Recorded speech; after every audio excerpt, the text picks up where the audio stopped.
Ang mga aralin sa video na ito ay una, tama at wastong pag-uugali at pakikisama sa virtual na mundo o netiquette.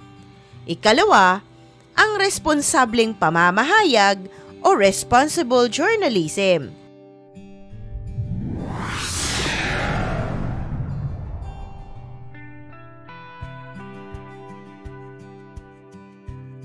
Dumako na tayo sa unang bahagi. Ano nga ba itong netiquette? Ito ang tama at wastong pag-uugali at pakikisama sa virtual na mundo. Unang bilang, makipag-ugnayan sa target na audience. Kailangang tiyakin na ang iyong mensahe ay angkop sa interes ng nakikinig o nanunood. Ikalawa, maging consistent sa branding. Ang disenyo at tono ng brochure ay akma at tugma sa iyong layunin sa pagkukwento.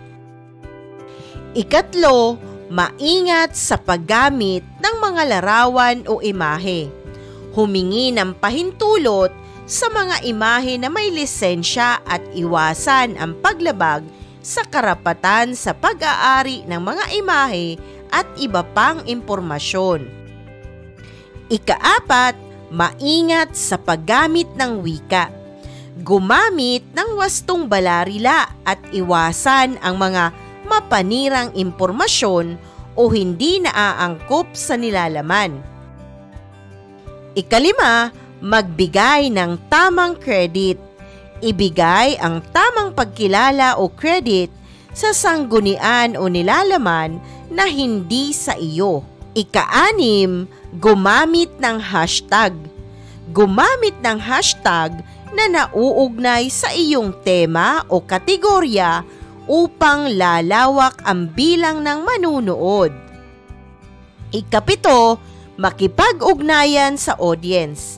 Magbigay ng komento, mensahe, tugon sa iyong mga followers. Ikawalo, maging transparent at mapanagot. Maging handa sa pagsagot kung may tanong ang iyong audience. Panatilihing bukas ang komunikasyon sa pamamagitan ng pagsagot sa mga puna at tanong. At ang ikasyam, maging magalang. Huwag maging agresibo at igalang ang opinyon ng iba. Sa ikalawang bahagi ng ating aralin, ano nga ba ang responsableng pamamahayag o responsible journalism? Ang sistematiko at mahusay na pagkuha ng impormasyon ay katangian ng responsableng pamamahayag. Ang pagtiyak na totoo at lehitimo ang pinagkunan ng mga datos ay bahagi ng matapat na paglalahad ng katotohanan. Sa paglikha ng balita at iba pang sulating pampahayagan, palaging dapat manaig ay katotohanan. Ang editorial sa bawat pahayagan ay dapat maglahad ng pananaw at paninindigan na nakasalig sa katarungan, kaunlaran, at pambansang kapayapaan. Ito ay ayon kay Shel Jokno noong 2022. Mahalaga ang malaya at responsableng pamamahayag sa lalo pang pagpapayabong ng demokrasya.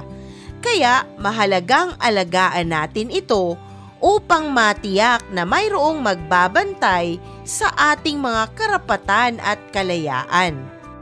Isang mahalagang aralin muli ang iyong napanood. Maraming salamat sa panonood sa channel na Aralin sa Filipino. Huwag mag-atubiling mag-comment ng inyong tanong, suggestions o paglilinaw ukol sa aralin. Munting kahilingan sa iyong kaibigan, paki-like, share and subscribe para updated ka sa mga susunod pang bagong video ng Aralin mo sa Filipino.